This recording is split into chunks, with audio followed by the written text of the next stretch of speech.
Chapitre 5 de l'adoration, du culte et de l'invocation de Dieu par un seul médiateur, Jésus-Christ. Nous enseignons qu'il faut adorer et invoquer le seul Dieu véritable. Nous n'accordons cet honneur à nul autre, suivant le commandement de notre Seigneur. Tu adoreras le Seigneur ton Dieu, et à lui seul tu rendras un culte. Assurément, tous les prophètes ont fait au peuple juif de vifs reproches chaque fois que celui-ci adorait d'autres dieux et leur rendait un culte.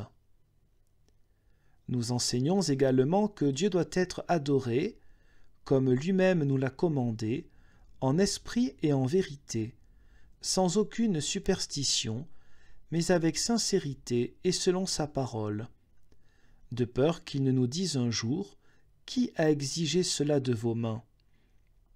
En effet, Paul aussi dit « Dieu n'est pas servi par des mains humaines, comme s'il avait besoin de quoi que ce soit, lui qui donne à tous la vie, le souffle et toute chose. » Nous invoquons donc Dieu seul dans toutes les difficultés et tous les dangers de notre vie, par notre unique médiateur Jésus-Christ, qui seul intercède pour nous.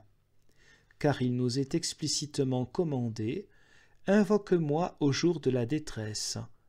Je te délivrerai et tu me glorifieras. » De plus, le Seigneur nous a fait cette promesse qui fortifie entre toutes « Ce que vous demanderez au Père en mon nom, il vous le donnera. » Et ailleurs « Venez à moi, vous tous qui êtes fatigués et chargés, et je vous donnerai du repos, et vous trouverez un soulagement pour vos âmes. » Et puisqu'il est écrit, comment invoqueront-ils celui en qui ils n'ont pas cru? Nous de même, qui croyons en Dieu seul, nous l'invoquons lui seul par le Christ. L'apôtre dit, il y a un seul Dieu et aussi un seul médiateur entre Dieu et les hommes, le Christ Jésus.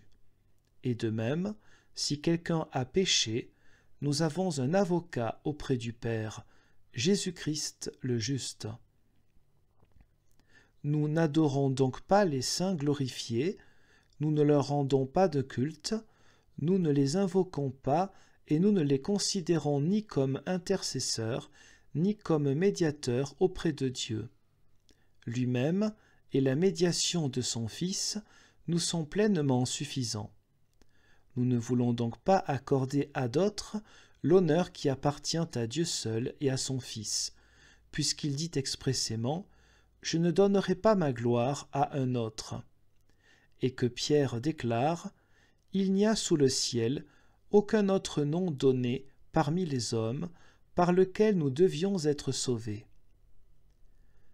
Ceux qui trouvent leur repos en lui par la foi ne cherchent donc rien en dehors du Christ. Toutefois, nous ne méprisons nullement les saints et nous ne les considérons pas à la légère. Nous les regardons comme des membres vivants du Christ, des amis de Dieu, qui ont glorieusement vaincu la chair et le monde. Nous les aimons comme frères et nous les honorons, non pas en leur rendant un culte, mais en les tenant en estime et en leur décernant les éloges dont ils sont dignes. Qui plus est, nous les imitons, et par l'imitation de leur foi et de leur spiritualité, nous désirons ardemment participer, comme eux, au salut glorieux et être trouvés éternellement avec eux dans la joie, auprès de Dieu et du Christ. Nous approuvons donc sur ce point le jugement d'Augustin. Que le culte des morts ne fasse pas partie de notre religion, car s'ils ont vécu dans la piété, nous ne devons pas nous imaginer qu'ils auraient recherché de tels honneurs. Ils veulent, au contraire, que nous servions celui-là seul qui les a éclairés, et ils se réjouissent que nous soyons leurs compagnons de service, recevant les mêmes récompenses qu'eux. Il faut donc les honorer en les imitant, et non en les adorant au nom de la religion. Nous croyons encore moins que les reliques des saints doivent être adorées ou considérées comme objets de vénération. Les fidèles anciens accordaient un hommage suffisant aux défunts en déposant honorablement leur corps en terre, l'âme ayant déjà pris son essor au ciel. Ils estimaient que la piété, la doctrine et la foi de leurs prédécesseurs étaient leurs plus précieuses reliques, et en faisant l'éloge des défunts, ils s'appliquaient à manifester ces mêmes qualités aussi longtemps qu'ils étaient sur la terre. Ces mêmes anciens n'ont jamais juré autrement que par le seul nom de l'Éternel Dieu, suivant le commandement de la loi de Dieu. Ainsi, de même qu'il est interdit de prêter serment par des dieux étrangers, de même nous ne faisons pas de serment au nom des saints, quand bien même l'on nous y contraindrait.